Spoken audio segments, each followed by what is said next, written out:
I'm Larry Greenwood, chairman of the Society. Before I begin the program, on behalf of the Japan Society, I would like to express our condolences to Charlotte and the rest of the family on the passing of our good friend, George Shultz. Secretary Shultz was one of the great American statesmen of the post-war period, a good friend to Japan, a supporter of the Japan Society of Northern California. On a more personal note, to the foreign service officers who had the privilege to serve under his leadership at the State Department, he was our champion and our hero. I think I speak for everyone here today when I say he will be greatly missed, and we will miss his wisdom, his guidance, and his humor. Now, to start the program, I'd like to introduce Peter Kelly, president of the National Association of Japan-America Societies, which supports the 38 independently run Japan-America societies all around the United States. So, Peter, please. Thank you, Larry. I'm Peter Kelly, and thank you, Larry, for the nice words about George Shultz, a wonderful tribute to a great man. There are 38 Japan-America societies all around the country, and the National Association of Japan-America Societies, where I work, provides Japan-related programs to our members. We have programs in public affairs, culture, business programs, youth exchange, and security. And this program, called Geo Strategy. The idea behind this program is that both Japan and the United States face changing and very complex geostrategic challenges in Asia. And we want to make sure that the kind of discussion about those challenges that you hear frequently in Washington, D.C. is brought out of Washington, D.C. all around the country. So in this series, we have two experts, one each from Japan and one from the United States, who discuss their perspectives on the challenges that Japan and the U.S. face in Asia. This year, there are 9 of these programs, each featuring a different combination of experts from each country, and they'll be taking place all around the country. The next one, which will also feature Hiroyuki Akita, but will be in Cincinnati. And following that, we have programs in Atlanta, Austin, Texas, New Orleans, and Pittsburgh. Earlier in the series, we had events in Detroit, St. Louis, and Columbus, Ohio. So it takes this discussion out all around the country, which we think will help everyone understand what in addition to the importance of Japanese investment, what the issues that both countries face are in Asia. Our sponsor, major sponsor for this series, is the Sasakawa Peace Foundation in Tokyo. And we're very grateful to the Sasakawa Peace Foundation for joining in a partnership with NATIS to present these programs. In particular to Aya Murata, who it happens was a student of Dr. Berger at Boston University. We hope that Aya is with us tonight.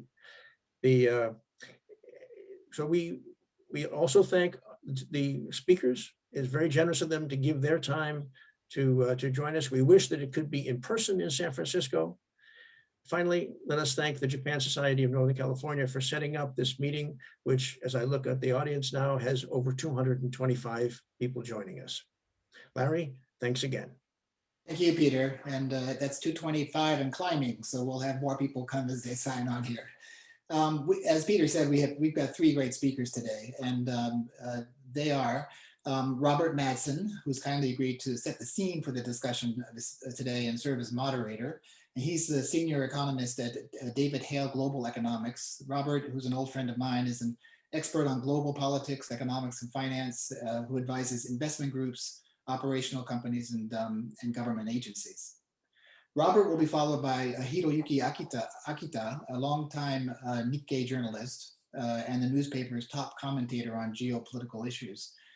His years living and working in China in the early 90s and in the United States in the early 2000s give him a unique perspective on the complex dynamics among the 3 big players in Asia.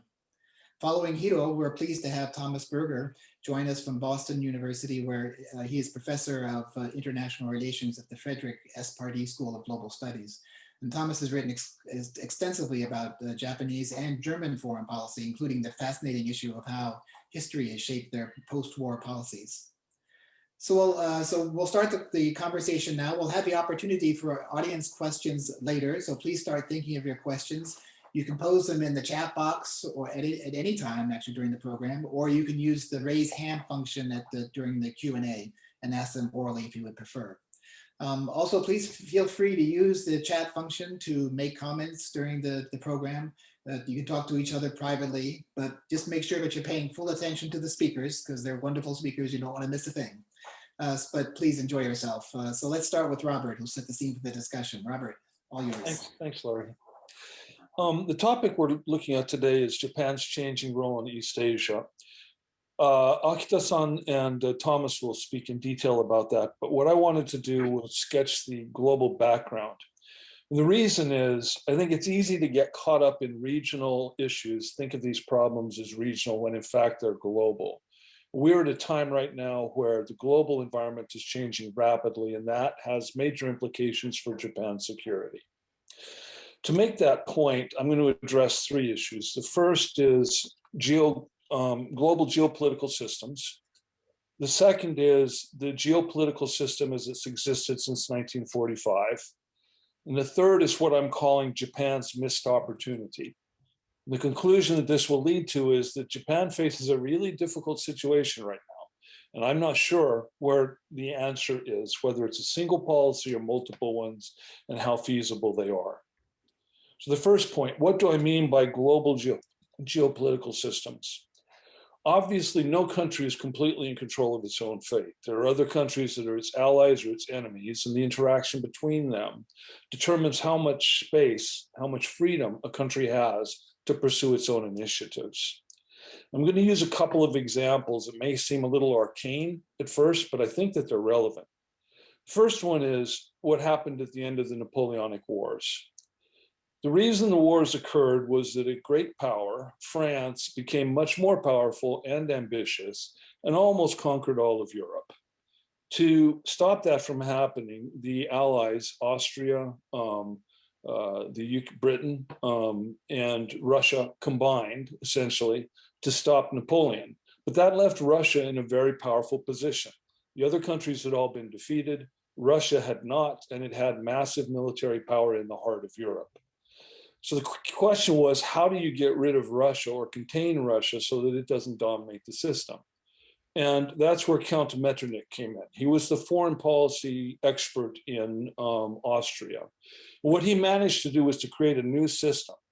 And part of that was by bringing France right back into the system, because even though France had been everyone's enemy, it was the one country that was really capable of resisting Russia. So Metternich and Castlereagh and a few others created a new system that enabled Europe to go almost a century without a continental war. So that's an example of where a rising power like France destabilizes a system. Then another rising power, Russia, has the capacity to destabilize the system.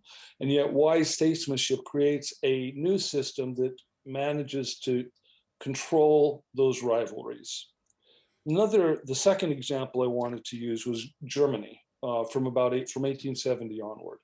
What happened was the system that Metternich had engineered came under new threat because Germany was rising economically and geopolitically. The question was, how can you contain that? Europe failed. So the result was World War I. Essentially, you've got this big change in the balance of power, and how do you contain Germany? At the end of World War I, there was a possibility of constructing a new order, but Europe and the United States messed that up. What happened was Woodrow Wilson had ideals that were not compatible with the balance of power. And the other allies, France and Germany in particular, really wanted to hurt Germany. And so they did. So Germans were angry. They were not integrated into the system. And then came the Great Depression, which caused people to look for enemies everywhere. And the result was a second war over how to deal with Germany. And World War II worked better for a few reasons. One was that the United States got engaged earlier. Another reason was that the other countries were thinking more strategically too. And so Germany was not isolated, but was brought into the family of nations. And that resulted in a stable system that lasted over half of a century. So the point is that in both of these cases, you're dealing with rising powers, France or Russia or Germany, and how you integrate that rising power into an existing system.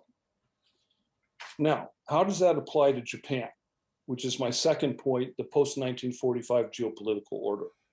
There are really two phases here. First phase was a bipolar distribution of power where Russia, the Soviet Union, and the United States saw each other as enemies, and the United States organized a series of alliances that brought Japan, Europe, the UK, and the US into the same alliance bloc.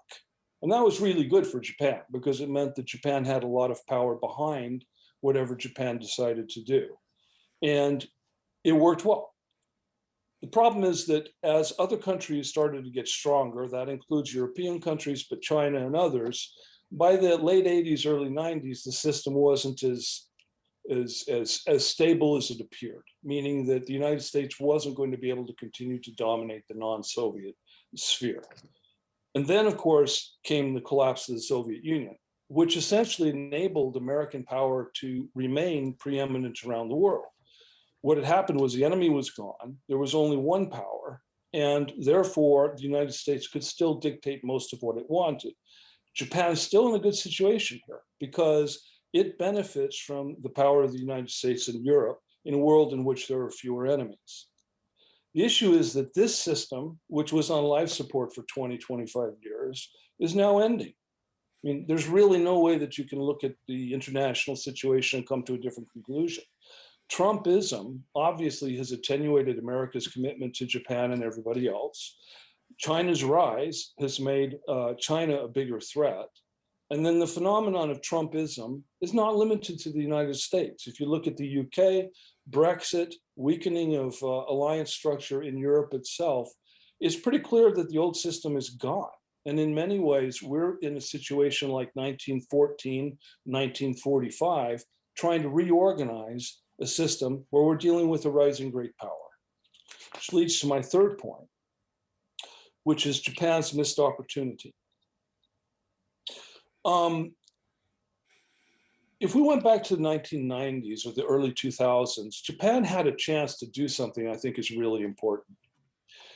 There are really, when people talk about Japan and its relationship with the United States, they often talk about Britain, where Britain is the head of the spear, and the spear itself, the shaft, is the United States. And that's fine. Japan has functioned largely like that. But there was another strategy after World War II that France pursued. France was a middle-ranking power, frankly, didn't even count as one of the big three or big four, yet it wanted to. And so what it did was it enmeshed itself in a range of international institutions as an equal of the great powers. So whether it was the United Nations or NATO or the European Community / European Union, France got a seat at the table. And it was in a position where it could veto the actions of other countries if it didn't want to. Now, my view is that this French strategy would have made a lot of sense for Japan in the 90s and early 2000s. At that point, Japan was definitely stronger than China, and China would have paid a price for equality with Japan. So if there were international institutions that brought China in and offered it more than it deserved, an equal place at the table with Japan, then now, as Japan is being eclipsed, it would have more power than it would without those institutions. So the question is, could Japan have pursued this French strategy? I think the answer is to one degree or another, it absolutely could have. But Japan was not interested in treating China as an equal at that point. I think historically, in the future, when people are looking back at this period, they'll consider that a mistake. So where are we now? And this is my conclusion. The old security system, where the Western allies were united under US leadership, is tattered right now. Europe is weaker, the UK is weaker, the United States is weaker, and it's a mistake to assume that those countries are still fully committed to Japan. Conversely, Japan faces a new and greater challenge from China, so it's trying to deal with bigger problems at a time when it has fewer resources. I think it's important to bear in mind that those resources, and the lack of those resources, is going to constrain Japan's diplomatic and geopolitical flexibility quite considerably. So that raises the question, what can Japan do at this point, and what should it do? And for that, I think we should ask the expert, Akita-san. Thank you, Robert. And thank you for inviting me to this great event. And good morning and good afternoon and good evening, depending on where you are. Uh, thank you, Robert. I like French cuisine, and I'm also very curious about the French strategic instinct. I visited Paris early last year, and I'm very struck by the French discussion about the strategic autonomy from the United States. So I'm glad that you raised the French strategic instinct and how it could be applied to Japan. But in my 10 minutes remarks, I'd like to maybe more or less echo Robert's pessimism and also observation. And I'd like to analyze where Japan is heading to from Japanese perspective. And in this respect, I'd like to make 3 points. First is Japanese strategic instinct.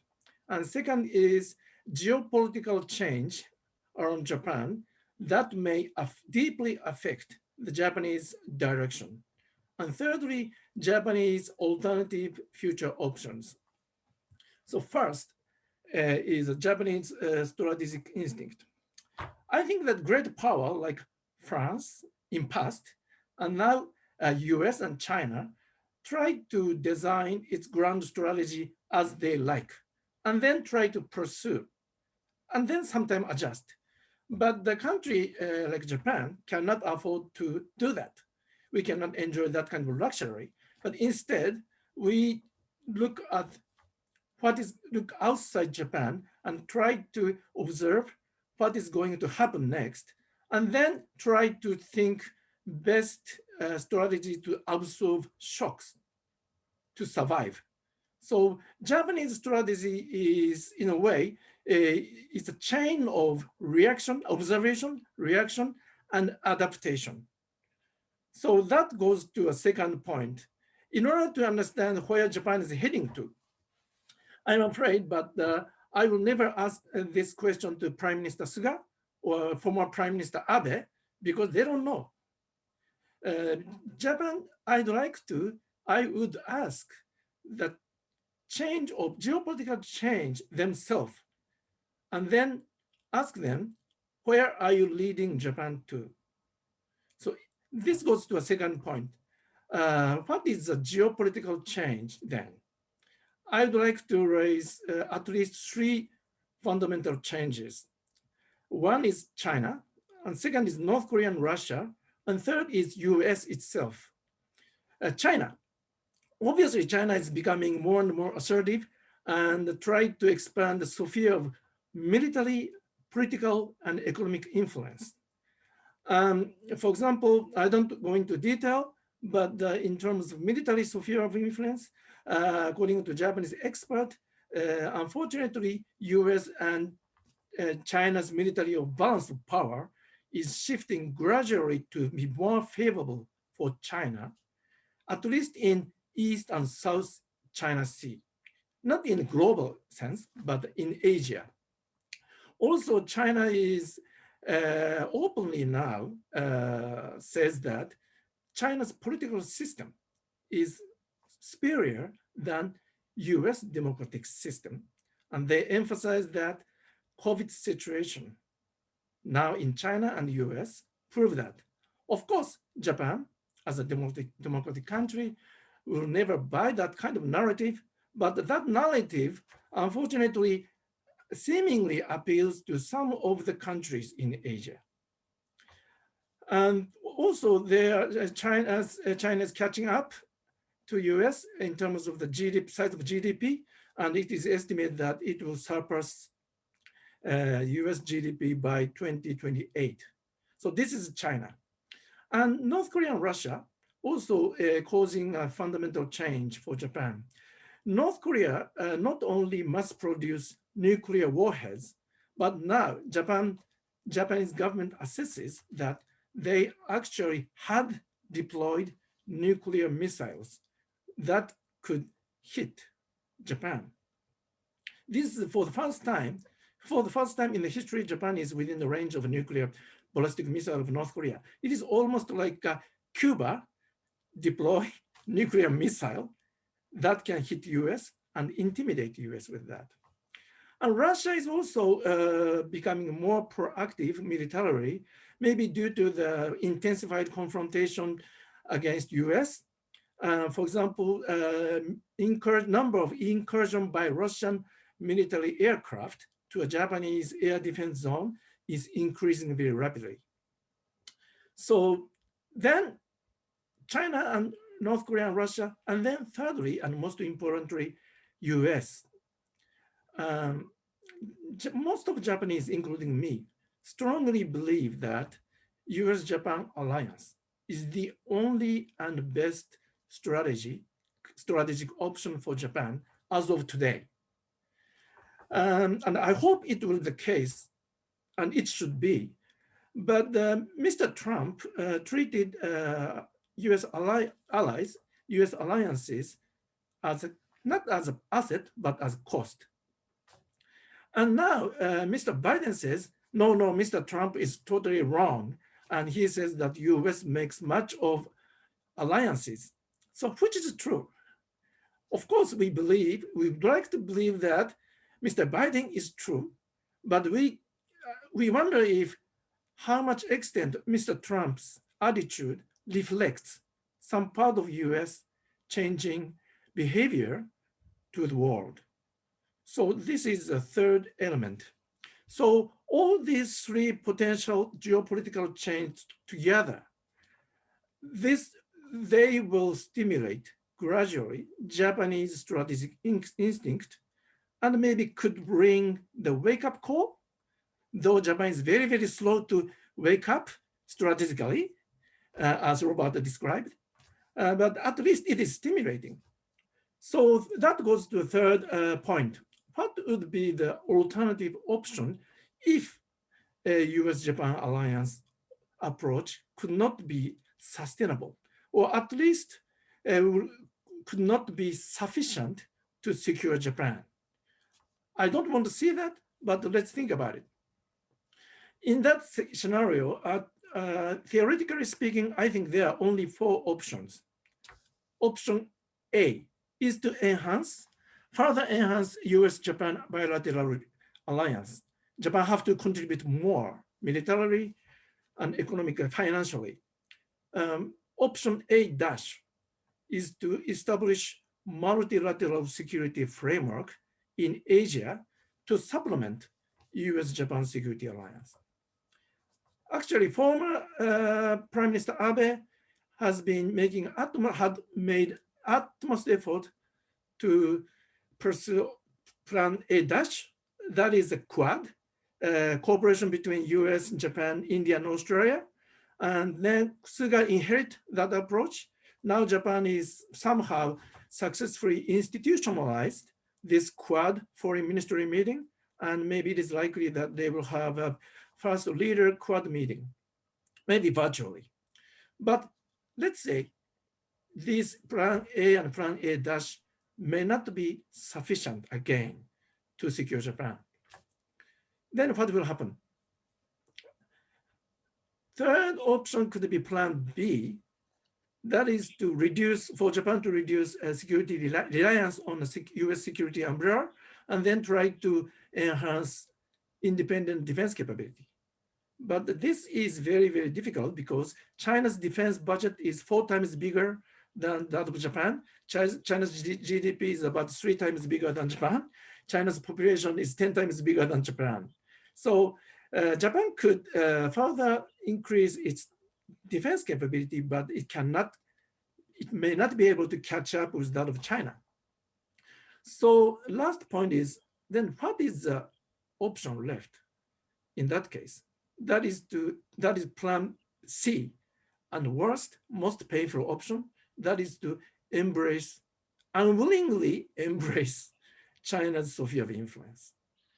I hope that this is the last option, and not only Japan, but no other country wants to be and accommodate other countries' sphere of influence if that great power is not democratic.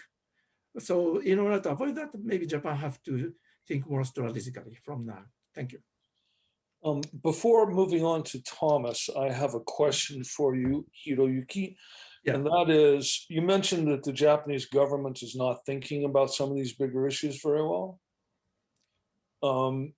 And then you mentioned that you hope that current events are serving as a wake-up call.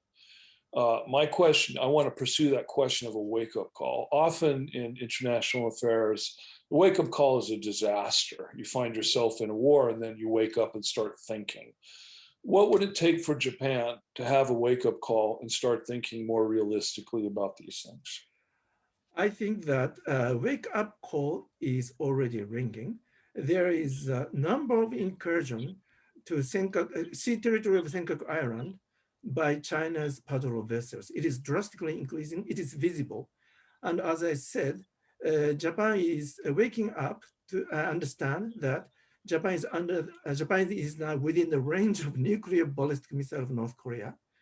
And then Mr. Trump, I think he rang very, in a way, positive wake-up call to let Japanese people realize that we cannot take existence of U.S. Japan Security Alliance for granted.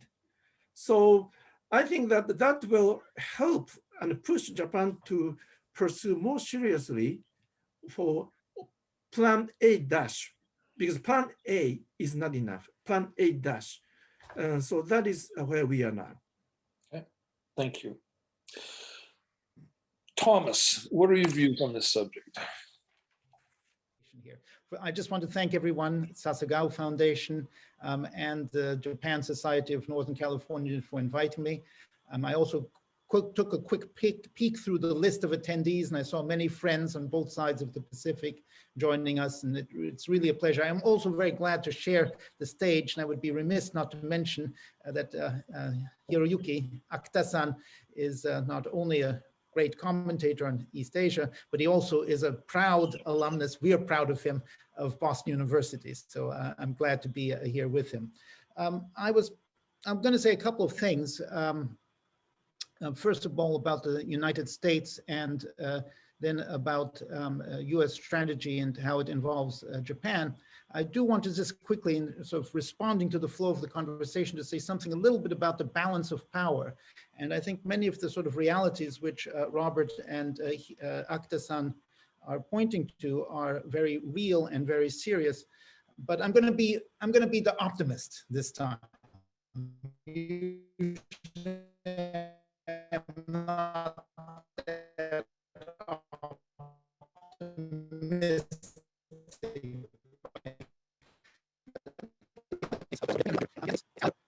And some other allies, Canada, Australia, still represent someplace between 50 and 60% of global GDP. China, depending on how you measure it, you want to do purchase power parity, we're talking about 15 to 25%. China will grow. Other parts of the world will grow as well. And China will also not grow into the heavens. Its powers, it has serious vulnerabilities as well as strengths.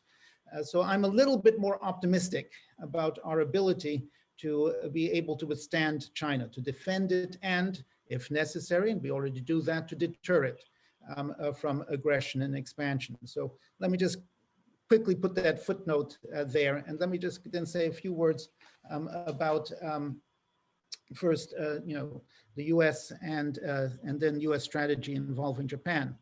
And I've long had the feeling and believed that in many ways the most serious threat that Japan faces is, and the U.S.-Japanese alliance faces, is not in Pyongyang, not in Moscow, not even in Beijing. The most serious threat that Japan faces in some ways has been in Washington, D.C. That's been the way it's been since the beginning. And the reason is, the US and Japan have, and it's odd to say that because the US and Japan have such a deep and strong relationship, which has been carefully cultivated now for many decades.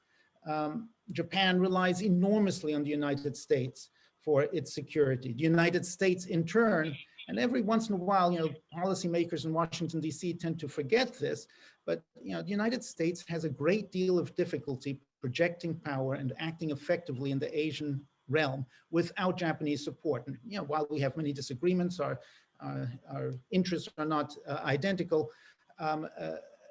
Every time we really need to do something in Asia, in a big way, we often wind up having to go back to Japan and bringing it back in. Now, interesting enough, one of the implications of this is even though Japan's overall weight in the world, 1990 Japan represented about 10% of global GDP. Today it represents roughly around 5%. Japan is an aging society. It's not as dynamic as it was when I first went to Japan. I'm not as dynamic as I was when I first went to Japan. But in any case, I mean, you know, Japan's importance in U.S. strategy in some ways has increased precisely because we're facing the kinds of challenges that we're facing in Asia today. You know, so Japan is more important in some ways than the U.S. can conceive of defending itself without, in a way that Japan cannot conceive of defending, without Japan, in a way that Japan cannot conceive of defending itself without the U.S. And there's always the temptation, and we have seen it again, there's always the temptation for U.S. policymakers to say, you know, to heck with Japan. There's always that strong isolationist tradition, which goes back to George Washington's farewell address. Most Americans now remember it because of the musical Hamilton, but it actually was a major focus was foreign policy. Avoid entangling alliance, come back America, and let the rest of the world solve itself. And that temptation has always been there, and that is a real threat to Japan and obviously to the US-Japanese alliance. Now, where are we at today with regard to that particular threat? Well, the Trump, I'm going to again echo on some of the comments earlier. You could say, and there's good news and there's bad news. In many ways, the Trump administration was a severe stress test for the US-Japanese alliance and for US relations around the world. I mean, we have never had a president and we've never had a approach to foreign policy which differed so fundamentally from the sort of fundamental premises of US post-1945 commitment overseas as we've had with Trump. It has been a more difficult, by the way, for the Europeans. Japan did a brilliant job. I salute my friends in the foreign ministry at Japan for their skillful handling of the Trump administration. But it was a test. And over time, the basis for US overseas commitment to its allies, including Japan, was being eroded during the Trump administration. I know from following Japanese press, talking to Japanese friends, that many in Japan think that the Trump administration was good for Japanese alliance, especially because of its outspoken anti-Chinese position. I would beg to differ.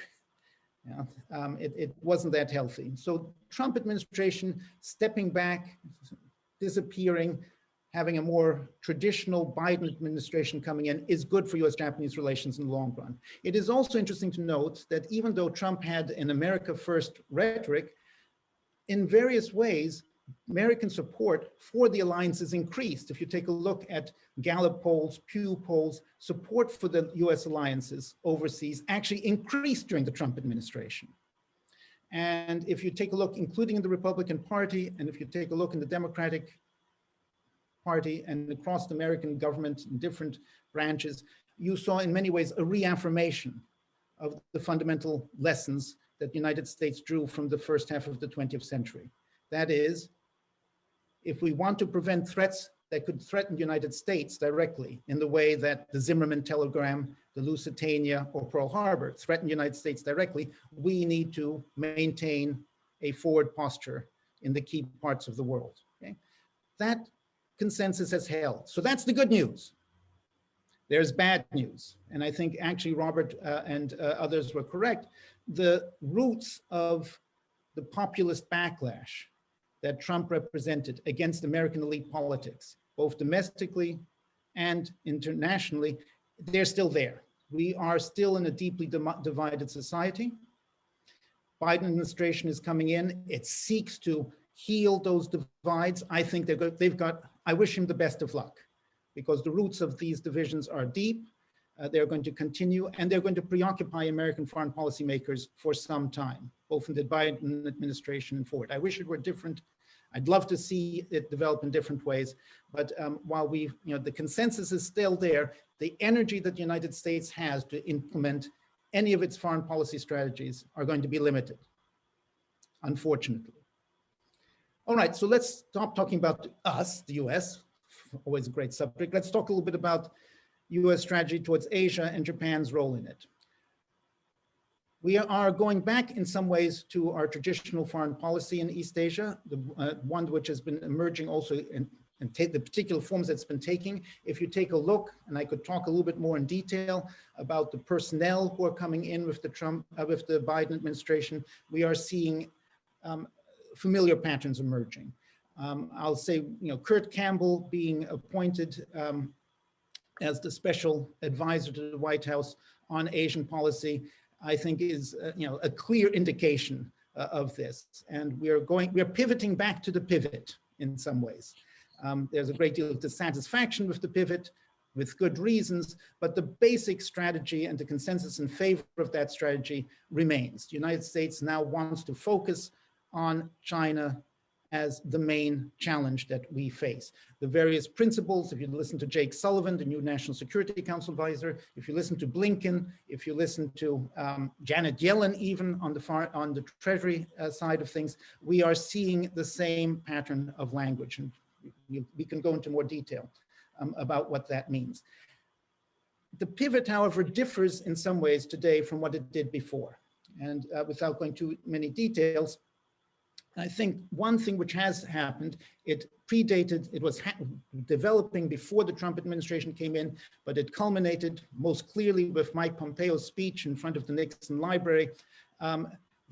We have now a shift in how we think about the People's Republic of China. Up to now, we had the hope that in time, we would be able to encourage China to become a responsible stakeholder, perhaps as a way station onto the emergence of a more liberal and democratic People's Republic of China down the road.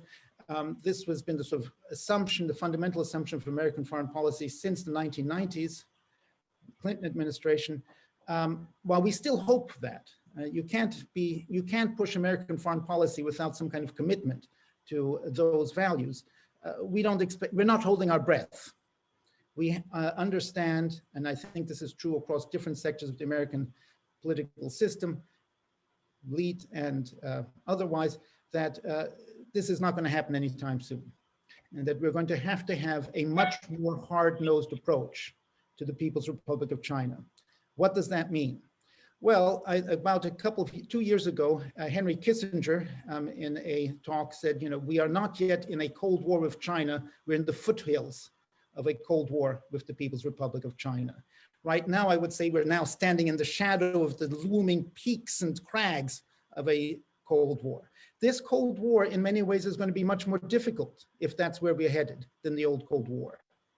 China is a much stronger and more capable ally. The international system, for some of the reasons that Robert was beginning to talk about, I don't think the old order has not quite collapsed to the extent that you think it has. But we are facing other problems. A resurgent Russia, we are seeing a assertive North Korea. Can we deter North Korea? Yeah, probably we can, but there are all sorts of risks and challenges. Iran, so forth. I mean, every time we want to ignore East, there's an old saying in the State Department about the Middle East, if either you do the Middle East or the Middle East does you. We're not going to be able to avoid problems if they emerge in a big way in that region of the world either. So we've got a very antsy world, a complex world, which in many ways exceeds the complexity that we had with the Cold War. Now, a Cold War with China will differ. Not going to talk too much about that, but with China is going to differ from the Cold War with Russia. We cannot contain China the way we did the Soviet Union. We are going to have, and I think it's very clear if you take a look at the statements and the thinking behind the statements of American policymakers, the Biden foreign policy team, we are looking for a constrained competition. We are going to look for areas where we can cooperate with the People's Republic of China on climate change, on non-proliferation, for example. At the same time, we are very well aware that we are going to have some very tough, hard-nosed bargaining and confrontations, and probably crises. I do not think we're going to be able to avoid crises. And one of the big questions is, are we going to be able to manage crises which are coming over Taiwan, for example, or over the South China Seas in the way that we managed to handle the Berlin crises or the Cuban Missile Crisis of the Cold War.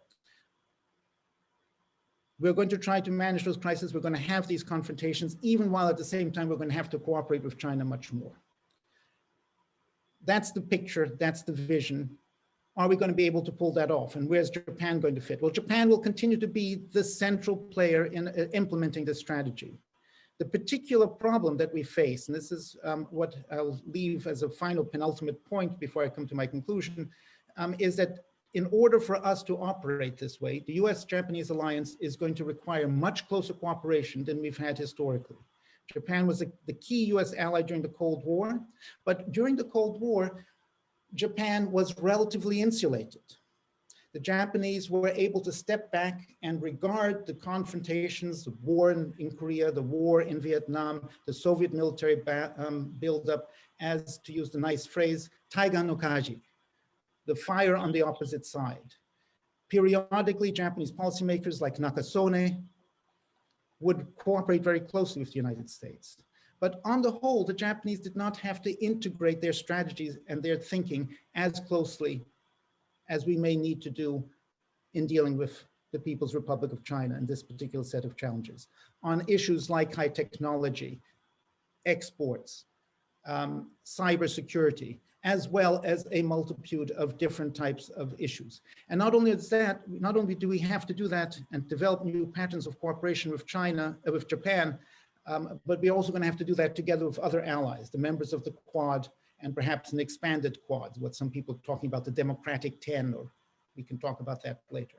So this is going to be quite a challenge for us in moving forward. I have some ideas about some of the issues which are involved in it, but I think that this issue of cooperation and collaboration between the United States and Japan, along with other allies, is more important than ever. And I am guardedly optimistic, but that's only because I want to provide a contrast to the otherwise gloomy commentary that's been offered here. I'm guardedly optimistic that we can do it. So I'll step back and wait for your questions and comments. Thank you, Thomas. Yes, you're the optimist. I'm always Banquo's ghost. I can ruin any party.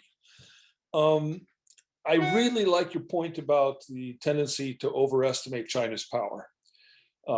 Within 10, 15 years, China's GDP will surpass that of the United States. Truth is, military power is a lot more complex than economic power. So if China surpasses the United States in, say, 10 years, it'll take another decade before the quality of its industrial base is comparable, and another decade after that before the ability to project military power is comparable to the United States. So it is easy to overestimate the speed with which a change will occur. On the other hand, there are two elements of China's power that are very important. One is perception. That if you're a country in Southeast Asia sitting back and saying, well, China really won't surpass the United States for 15, 20 years, isn't very comforting. And so for them, the fact that they see China as a rising power and the United States as a falling power is important. The other thing is proximity, of course. The United States may have much more power than China, but China can apply its power in its neighborhood much better than the United States can. We see that in the Senkaku dispute, also in the South China Sea. But it's a very important point, not to overestimate the speed with which China assumes a greater role. A question I would like to ask you is about US domestic politics. On the one hand, you said that the consensus behind the alliance is strong, maybe even stronger. I agree with that. But there's this, what happens when a third of the population is basically isolationists? Because we know that the people who form the core of Trump's power are still there. And with that in mind, do you think that the Republican Party is still better for Japan than the Democratic Party? Is the Republican Party still the party it used to be? Excellent questions, Robert. I wish I knew an answer. I can't answer all of it here, but let me simply say with Southeast Asia and the perception of Chinese power, I'll make one point there. First of all, Southeast Asia should get a prize for 20th century diplomacy, especially Thailand. Southeast Asia has long been, facing the problem of being surrounded by powerful, potentially predatory powers, and they've managed to play them off against each other. Thailand actually managed to ally with the United States and Japan at the same time during World War II. Burma, Myanmar, Burma, and other countries are also very adept at, taking their weakness and making the best out of it. Yes, there will be bandwagoning behavior. There will be tendencies, and we see tendencies, obviously in Cambodia and Laos, to bandwagon with China, right? Philippines for now. They're not going to want to give up their independence to China. Vietnam, my God, the Vietnamese have been, whole national identity for 2,000 plus years. It's been standing up to China. Korea, right, another country and South Korea, we have a long history of what's called Sade Jui, go with the strong. Some Japanese conservatives always say, I just was listening to a couple of them on YouTube the other day, that China is the Oyabun, the big boss for Korea, South Korea. The Koreans aren't also in a similar position. Yes, they know how to work with the Chinese when they have to, but they are also willing to fight to maintain their independence. Now, China's attraction is economic. And for some countries, like Hun Sen in Cambodia, it might have some attractions ideologically. But the way China is throwing its weight around alienates countries. Even the Moon Jae-in government, of course, they're careful, but when you look, they're Democrats. Right? They're coming out of a human rights movement. They take a look at what's going on in Hong Kong. You think they find that attractive? I don't think so. So yes, your point about the perception of Chinese power is important. The way China is using that power undermines some of that strength and actually is having a repressive effect. As for the US, we've always had people, if you talk to your ordinary folks here in Massachusetts, go to Gloucester, where I was yesterday, and you try to talk to folks about why the heck we're maintaining troops, right, in Europe and East Asia, they're going to say, what the hell? We should have them out of there. And that's actually a very sensible point of view. But I think what's important is that Americans continue to believe, can be sold the notion, it's not just sold, Americans believe that there is a need for the US. The US can have a positive role in the world. And if we are not there, right, if we pull out of precipitously areas like East Asia, Europe, there's going to be chaos that's developing and we're going to get sucked back in. I actually happen to think that's correct. And we'll winding up having to fight at a greater loss in blood and treasure for us than we would be if we were committed. I think that viewpoint, which on a popular level is maintained not only by academics, they don't listen to what I have to say, and they shouldn't. But if they watch movies like Saving Private Ryan or Thin Red Line, it's kept alive, those lessons. And we did that with the Soviet Union during the Cold War. We fought the long twilight struggle, and in the end, the Russians yelled, "Uncle," or "Vanya," whatever the Russian equivalent is for that. I think that message and that set of ideas, the American public reluctantly, and we need help from our friends, right? We can't do this unless our friends also support us. Burden sharing is important. Burden sharing not only in an economic sense, but also in a diplomatic and ideological sense is important in order to convince this country to continue to play that role. It should be possible. I don't think that there's been that fundamental a shift in how Americans, both elite and popular levels, think, but it is a challenge. When I ask you questions, feel free to jump in or comment on each other's answers, because obviously I don't really know what your various expertises are for some of these points. Akita-san, I wanted to look a little bit more closely at a couple of your four options, and two of them in particular. The first one I'm going to ask, this is the brutal one.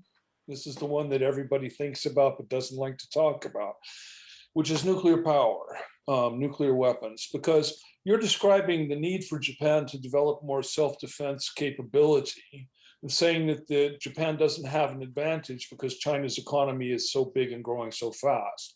Well, France would tell us that one of the constituent pieces of independent strategy for a middle power is to have a modest nuclear force.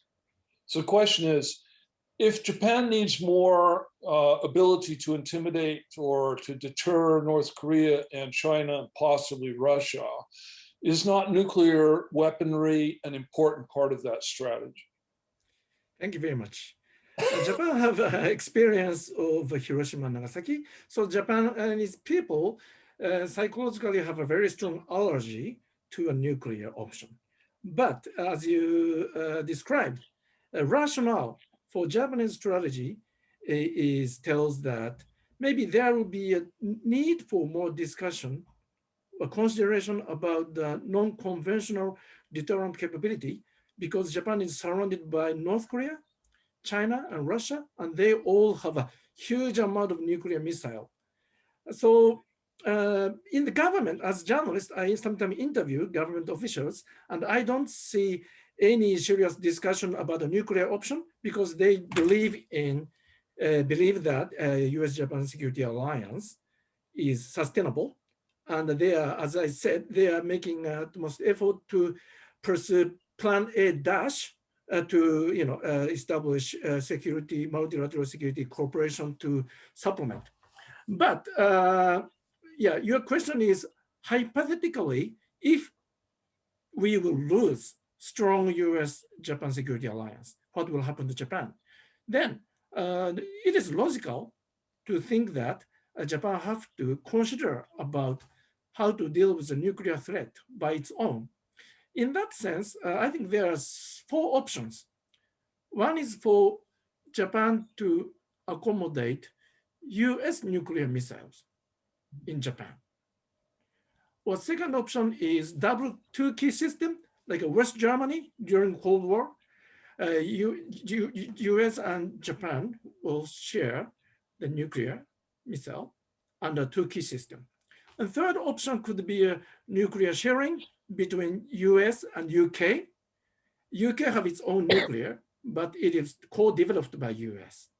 And last option could be a French model. French have its own nuclear missiles. So I'm just hypothetically, there are 4 options. And without that such a nuclear options, I think it is very difficult for Japan to defend itself only by conventional weapons if Japan lose US security umbrella, because we are surrounded by nuclear power. So, but still I have to emphasize that I'm against the nuclear option as of today, because US is providing very, very assuring nuclear extended capability now as of today. So I'm just talking about hypothetical question. Thank you. I think that's a fascinating answer. Is that thinking widespread in Tokyo? If I ask government official, they say we are not talking about it, no discussion. But if I quietly talk with a security expert or military expert about the theoretical, about the theoretical kind of scenario, maybe they are willing to discuss about it based on a hypothesis that Japan can no longer rely on US nuclear umbrella. Or US nuclear umbrella exists, but still it is not sufficient for Japan to secure itself. So it is kind of like just conversation among independent private experts, but not within the government. Thank you. That's very enlightening. Thomas? I just want to quickly point out, I mean, Akita-san just brilliantly described that it's not a question of going nuclear or non-nuclear. There's a whole range of options. Japan has a nuclear option if it wants. I mean, it's got tons of plutonium and the space program, which could build delivery vehicles if it wanted to. The question is, how far does it want to go in that direction? And working with the US wants to find every way to avoid that. And one thing is, if Japan had a French option, right? Not only would that create an immediate crisis with the People's Republic of China and Russia and North Korea and probably South Korea as well, it also would create this really strange situation where folks in the United States say, hey, the Japanese got nuclear weapons. They can sort things out on their own. Right. So it could even lead to a weakening of the U.S.-Japanese alliance. So the Japanese have every reason on earth to avoid doing what doing what the French do. That's I agree. good. The other of Akita-san's 4 scenarios that I'd like to explore a little bit is this question of multilateral kind of cooperation. So there's the Quad, and then the possibility of Democratic 10, etc. I have a fundamental kind of worry about that thinking, and that is that sometimes people will look, they have a problem, and rather than looking for the solution, the factors that will give you a solution, they look at the factors that are available and then tell themselves they've got a solution. My point is that ultimately, most of the countries in Southeast Asia, other parts of the world, really don't matter that much as checks on Chinese power. There are a few that really do matter. India right now, I would say, is still a medium-sized power and not really that influential in the context that we're discussing. So the United States, Japan, ultimately Europe is important. India ultimately becomes important. I'm always fascinated by the very unlikely possibility of bringing Iran back into the discussion, because Iran's geopolitical interests and the US ones, if you can get rid of politics, are very, very similar. But obviously that's not something that's on the table right now. I'd like to hear both of you explore more what countries should be brought into the system and how the system would be structured, particularly because most of Southeast Asia right now is playing a double game, which is to urge the United States to confront China while they appease China. Shall I go faster? First? Sure. Okay. Second option, Plan A dash, multilateral security cooperation framework. I don't think that can replace US alliances with Japan, South Korea, and Australia, because it is, Robert mentioned India and Australia. Of course, they are the strong partner of Quad, but I don't expect that when Japan is under attack, India will send the troops or Australia send the troops to defend Japan. It is a security cooperation. We cannot send troops to defend India and fight for Australia when they are under war. So basically, multilateral security cooperation is just to supplement US alliances with Japan. But it is better than nothing, and it will help to deter China and also complicate China's calculation and so on. But it's peacetime kind of framework. And when Japan is under attack, we really need US alliance with Japan. Also, that is the first point. And the second point I'd like to make about the potential partner, that is Russia. Of course, Russia will not sign mutual defense treaty with any other country. I don't think so. But if we can divide China and Russia, drive Wedge a little bit more in long run, now it is impossible, but in long run, then we can complicate China's calculation furthermore. And if Russia will stay at least neutral in the case of contingency that involve China, maybe that will be helpful. So we should think about, in long run, not now, in long run, we should think about how we can bring Russia to our side geopolitically a little bit more. So that is my second point. So you're essentially doing what Nixon and Kissinger did, which is to say China and Russia aren't natural allies, therefore we'll drive a wedge between them, and then the United States or the US and Japan can kind of gain support from both sides. Yeah, that's why former Prime Minister had met Mr. Putin more than, I think, how many times? More than 20 times. And it is not only to solve the territorial dispute, but also try to keep Russia as much as possible to this side, though it failed, because China is too bigger for Russia to ignore. So, Thomas, your views on this subject? I mean, I'm going to echo a lot of what Akita-san says. Every once in a while, when we think about Cold War, we again go to a European analogy and, sort of expect an East Asian version of NATO. We tried that before.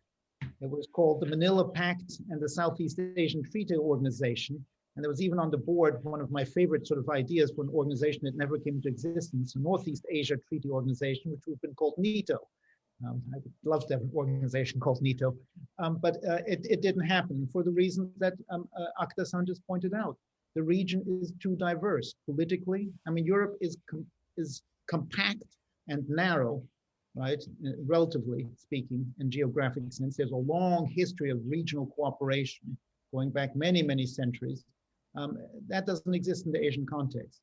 What we are going to need to do is we're going to need to have a more compartmentalized series of alliances, loosely aligned, and there will be different layers to it. There will be a core group of countries probably built around the U.S., Japan, Australia, a few others. Ideally, the country which should be pulled in is South Korea.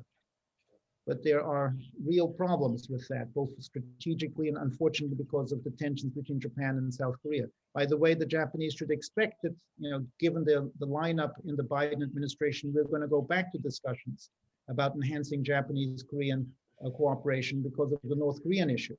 I mean, military men look at what we're dealing with in terms of North Korea missile threat. We're having us work together, the three capitals, Seoul, Washington, and Tokyo, makes perfect sense. So we should expect that. But we're going to need a whole bunch of different issues. Now, depending on the issue, we can get broad. I think we may have lost Thomas. Yeah. Let me ask one last question, and then Larry is going to take over to do the question and answer. I hope Thomas can hear this. Maybe he can't. Let's turn this around, Akita-san, and look at it from China's point of view. China obviously wants the United States and Japan at odds with each other. How does China drive a wedge between the US and Japan? That is a very good question. And China is actually trying to drive a wedge between US and Japan. For example, they don't want Japan to exclude Chinese company from 5G network, and then they quietly urge Japan not to follow US to exclude, and they say that will affect the friendly environment between Japan and China, and then that will not have a very good positive impact on the economic cooperation between Japan and China and so on. So basically they use the Japanese economic reliance on China to pressure Japan not to follow US policy, tough policy to China. So that is one. And also they are using kind of like paramilitary tools and provoke senkaku situation, and then that is also indirect warning sign to Japan. So they have so many toolkits to pressure or sometimes induce Japan to be away from US.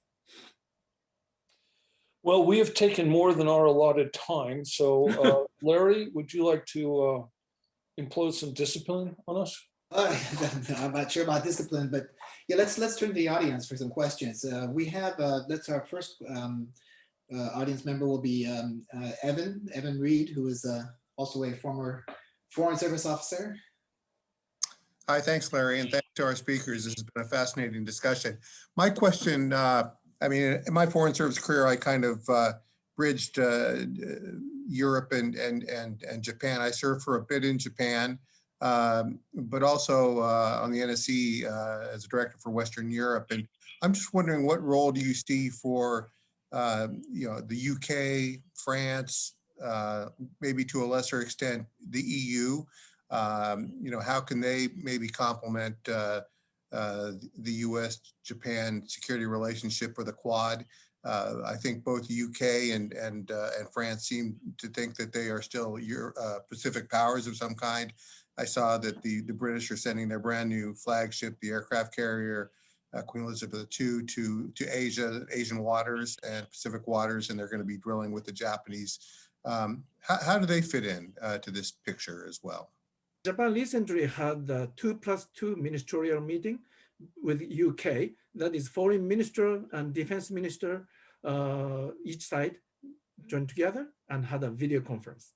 They agreed that, they confirmed that UK will send an aircraft carrier to Indo-Pacific before the end of this year. So I think, going back to your question, I think there are three fields. One field is for European naval power, such as UK and France, to deploy more military asset frequently in the Pacific and conduct joint exercise and so on, so that will send a signal to China that if in case of contingency, it is not only U.S. Japan alliance, but also limited, but European countries have some stakes in Asia, in the Pacific. Second is intelligence cooperation. There's a discussion about for Japan to join Five Eyes intelligence cooperation. I'm skeptical about that Japan to be able to join the Five Eyes, but obviously there's a growing and deepening intelligence sharing between Japan, UK, Japan, Australia, and other Five Eyes countries. And thirdly, and most kind of a hopeful field for the potential cooperation is cyber. Japan and NATO signed some series of agreement to help each other to improve its counter cyber attack capability. And also there is a lot of intelligence sharing to attribute a cyber attack. So there are the three major cooperation I think I can come up with. Thank you. I'll just, I also wear sometimes another hat, a little alpine hat, I guess, with West Europe. And as you know, Europe is a very complex place. And China is trying very, very aggressively to court European actors and pull them onto their side. You know, then they have certain tools to do so. We just saw the heavy push from Angela Merkel's, from the Chancellery to push for this investment agreement. That's really pushed by the German car makers. But let's just say, let's just divide up. There are a group of countries who are susceptible to China's influence. They're also susceptible even more so to Russian influence. Countries like Greece, Hungary, so forth. The major countries in Europe, beginning with the British, who for obvious reasons, just as Akita-san pointed out, there's talks about Britain joining the TPP, the Trans-Pacific Partnership. The British are pushing this notion of a G7 plus the Quad, a D10. So they have reasons for doing this. France has also stepped up to the plate from our point of view. The key country is Germany. And the Germans are being pushed on multiple fronts, including on this one, to take on a role that they're very unaccustomed to. They're not used to playing this kind of role. They are increasingly convinced, right, even though it cuts against many of their commercial interests, that they're going to have to play that role. And where they're going to be important are precisely in areas like export control, 5G technology, cybersecurity, and so forth. One issue, and when I was last in Europe, in Germany for a longer period of time, I was doing interviews. One thing they're not ready for is how are they going to respond if there's actual serious crises? And let me just point out one simple, and they still, I haven't heard a good answer. What happens if we actually wind up, you know, the balloon goes up and we are actually having a militarized clash with the People's Republic of China? The United States is going to think about imposing an embargo. That's going to involve a lot of shipping from Europe, and we're going to need their cooperation. So there are a whole bunch of questions which makes Europe, depending on how bad things get, more and more important in terms of dealing with China. In addition to the Chinese do care about global opinion. Yeah, I mean, Europe has an important role in terms of helping shape Chinese thinking. So we do want to get Europeans on board. I'm sorry, earlier I must have been a victim of a cyber attack and I was cut out. But here, this is where things are going to get complicated. What Akita-san was saying about Russia, that's going to be a problem for the Europeans. For European countries, including very strong, that reliable allies like Poland, Russia is the central problem. and we've got a different priority. Many of my good friends in Japan have been long saying, be smart, America, learn from exactly as Robert was pointing out earlier, pull the Sino-Soviet bloc apart, but that's going to be very difficult to do and keep the Europeans on side.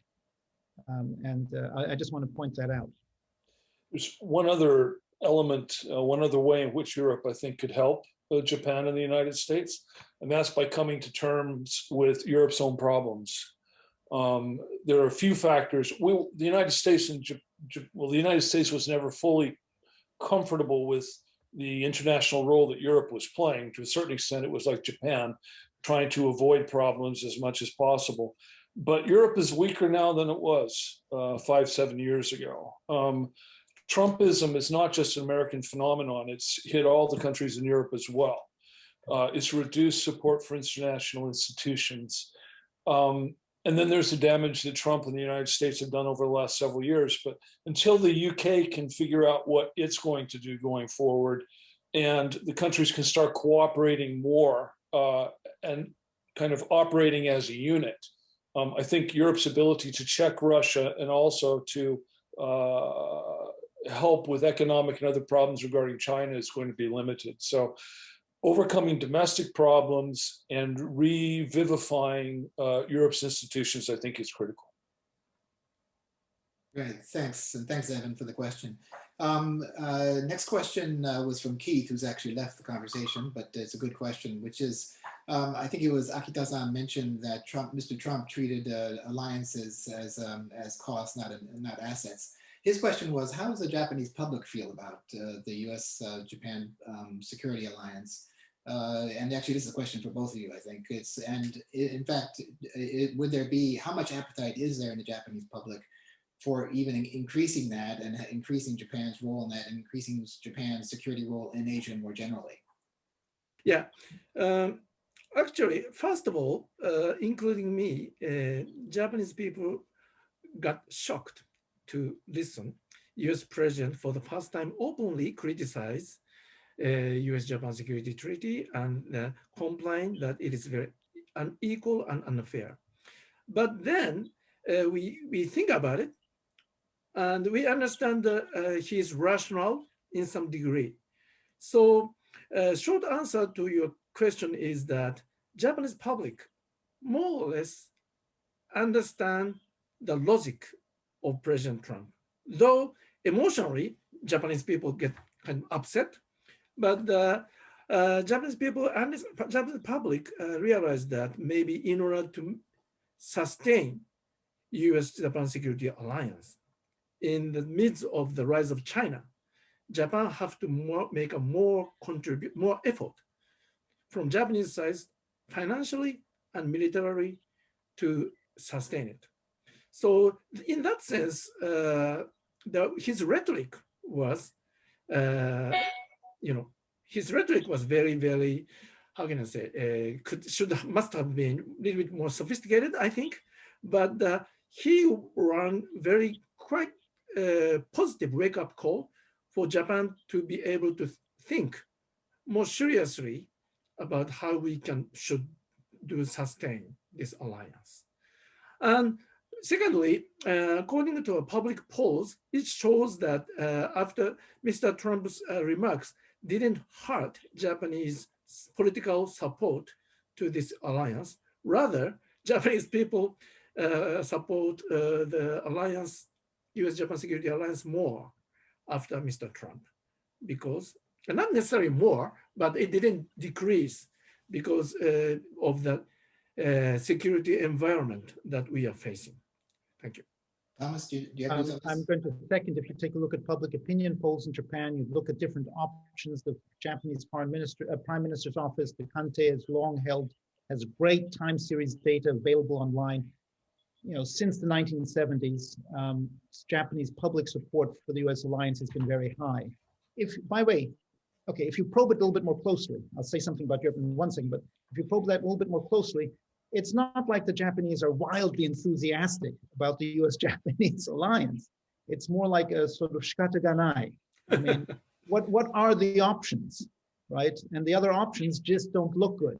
Make deal with China, not just Akita-san feels that trying to make deal with China is not going to be great, right? I mean, in a Sino-Japanese, Sino-centric new order, Japan is going to be the Jimeko. It's going to get picked on a lot in the Chinese setup. Go and become an independent nuclear power, military power, doesn't look so attractive, right? Been there, done that, didn't work out so well for Japan. It'll be even worse this time. So, the Japanese are pushed towards this alliance with the US, even when we got somebody like Donald Trump, right, in office. Weirdly enough, the Europeans, who've always had a greater sense of independence, and Bob, it's absolutely right. Europe has a whole host of internal problems, beginning with trying to get a handle on this huge mess of the euro and all the financial fragilities that creates, which I'm sure you over at the business world understand better than I. Even Europe, despite the Trump experience, even though people like Angela Merkel says we can't rely on the United States any longer, the French then quickly rush over, right, and say, oh, now we've got the time. France and Germany are going to come together and create a new new superpower in Europe. Europeans just aren't going to be able to do this. They also, in some ways, have gone through a shikataganai, faute de mieux, to use the French phrase. We ain't got anything better right now than the the U.S. alliance system. And weirdly enough, this old alliance system, which emerged to deal with a very different set of circumstances back in the 1950s, is tottering on. And the consensus in Europe and in Japan and in other places is we got to fix things. We got to adapt it. Things will have to change so they can remain the same. That's the sort of short answer to that. Right, thanks. We have a next question is from Terasawa-san. Terasawa-san, are you on? I think he's here. Yeah, I often mention that the Asian associations, and Dr. Berger always mentioned about the power, soft power, importance of soft power, right?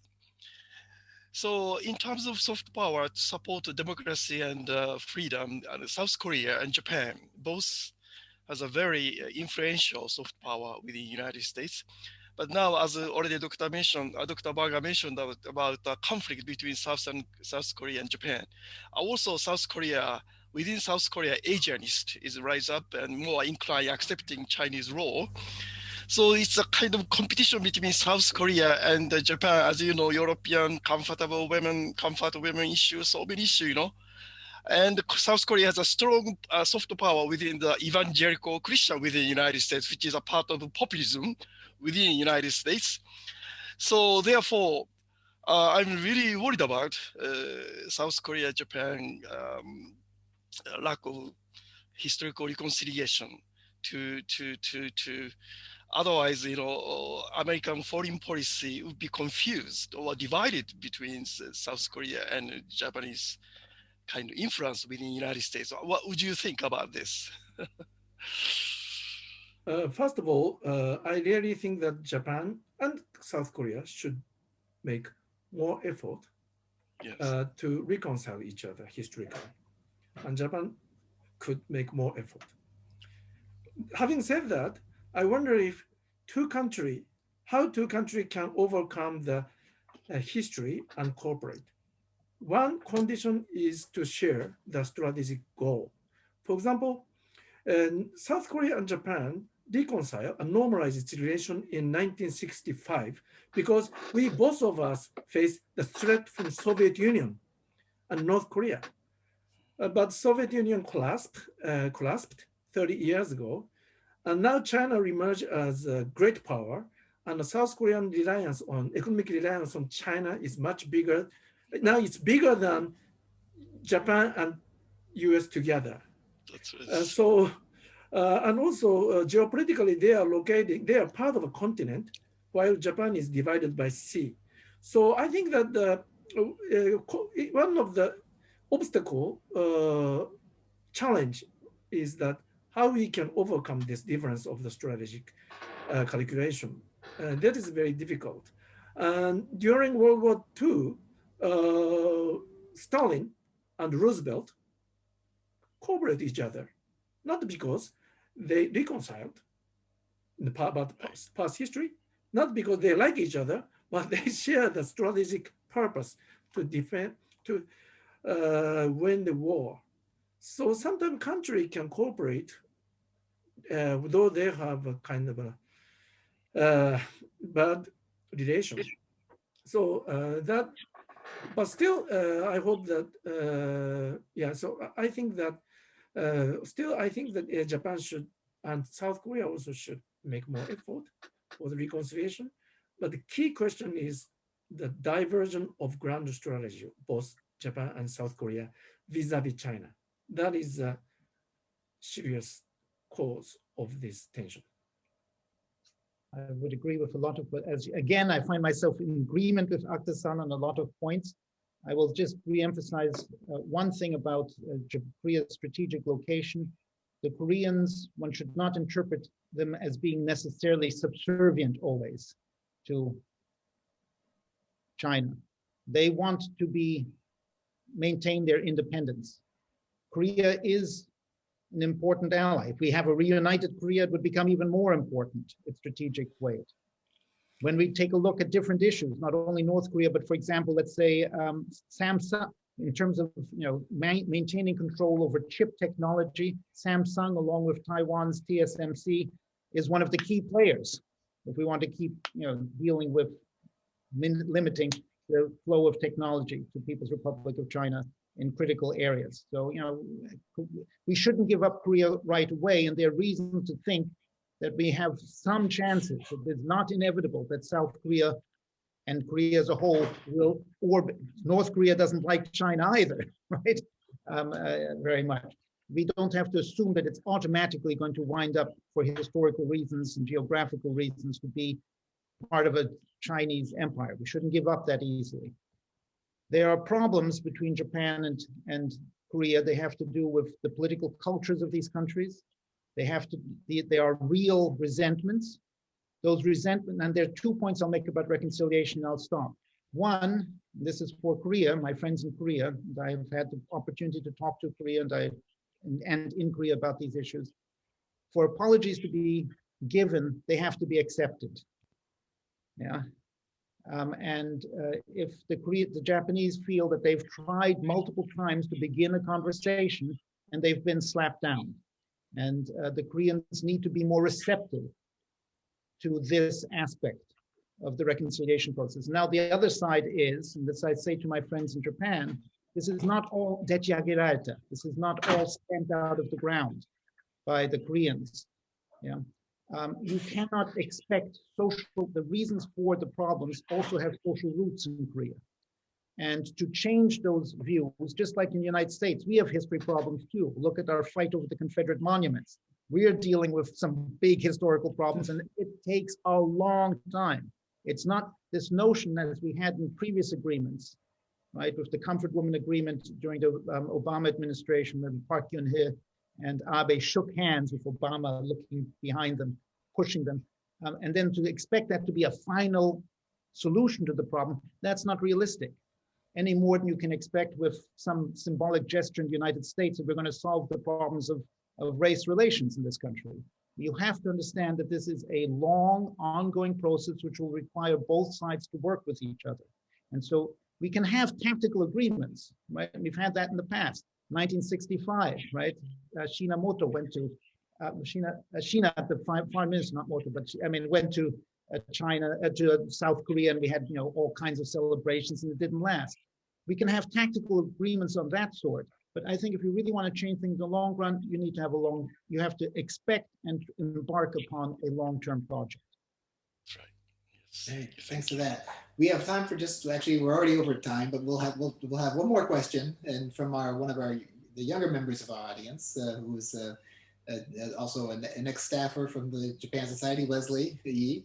Wesley, go ahead and see if you can make it short, though. I know it's a longish question. Please. Thank you, everybody, for a great talk today. Thank you, Larry, for giving me the opportunity to talk. I'm an MA student studying Japanese political economy and the U.S. Japan Alliance at the University of Washington, and I'm a former staff member of the Japan Society. I wanted to ask Akita-san about his thoughts on the idea that Japanese strategy and policy in Asia is actually taking a Plan D route. that being hedging. In terms of current events, Japan is actively engaging in the RCEP trade agreement, which is working with China, but simultaneously pushing back against Senkaku Islands, which would be working against China. They are reaffirming the U.S.-Japan alliance, but then there also have been statements from former Prime Minister Abe about actively exploring and developing first strike capability, and also developing things like helicopter carrier or aircraft carriers for Japan. These appear to be contradictory policy actions, but are, in the opinions of some scholars, and drawing from Richard Samuels, for example, evidence of hedging against all foreseeable outcomes. So I wanted to know, what are your and the other speakers' thoughts on the theory that Japan is hugging and hedging against the US and China and other actors in Asia? In particular, I appreciate any thoughts on how long this sort of activity can go on before Japan might have to commit in a certain direction. I'll take the answers off the camera. Thank you so much. Can we hedge our answers? more than welcome to. It is very, very good question. And my short answer is that I illustrated 4 options, plan A, A dash, B, C, but it is not mutually 100% exclusive. So question is, if Japan have 100% energy, question is how Japan will allocate each energy to this energy to each 4 options. I would say that Japan is allocating more than 50% or maybe even 70% of its energy or to plan A and A dash. But it is not 100%. And the rest of 30% will be being allocated to a plan B, that is independent defense capability. Not independent, not necessarily, Japanese security cooperation or interoperability US, but independent security defense capability. And then rest of the energy is being channeled to hedge or prepare for the plan C scenario, that is to hug China.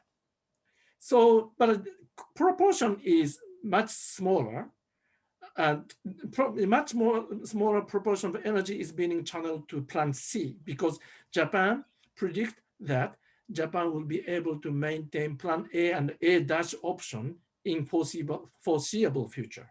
But if Japan believe that we have to be ready for plan B or plan C scenario in the future, that Japan will change the mix proportion of the energy that will allocate to plan B. So that is the answer to you. Thank you. I agree with Akita-san. I'll just add one point about RCEP. RCEP should also be understood as Japan trying to engage China and to influence other countries. So, I mean, really a central point of RCEP is Southeast Asia and trying to maintain influence over these international institutions and prevent them from becoming harnesses with which the Chinese can yoke other countries in Asia. So it cuts both ways, right? It's not quite as contradictory as it might sometimes appear. Smart strategy. Great, thanks for that. Let me also ask, I think Robert might have some views on this as well to finish it up for us. Robert? Sure. Before doing that, I'd like to refer back to something that we were talking about a minute ago, which is the importance of Korea. Obviously, Korea as a divided peninsula is something that we're familiar with. The notion of unifying Korea, I think, is terrifying in a number of ways. Korea united, unification process would be sanguinary. I mean, it's uniting those 2 countries is not likely to be a peaceful development. And I think also strategically, if you're Russia or China or Japan, a united Korea is a big, powerful place. It kind of brings to mind what Stalin said about Germany at the end of World War II, which is, I like Germany so much, I want there to be 2 of them. I think that's largely true of the Koreas for countries in the region. As far as the hugging versus hedging strategy question goes, I think it makes all the sense in the world. I mean, the United States does it all the time too. We try to compete with China and cooperate with China. We try, if Russia adopts a more flexible policy, we'll do it there too. Any intelligent country is going to hedge its bets, because as Japan figured out when the United States switched its support to China in 1972, any country that is your ally can stab you in the back.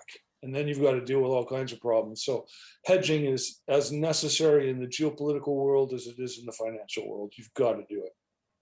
Well, thank you all. Robert, Thomas, Hiro, thank you very much for a fantastic conversation. I wish we could go on, and there are some more questions, but I think we covered most of them. Let me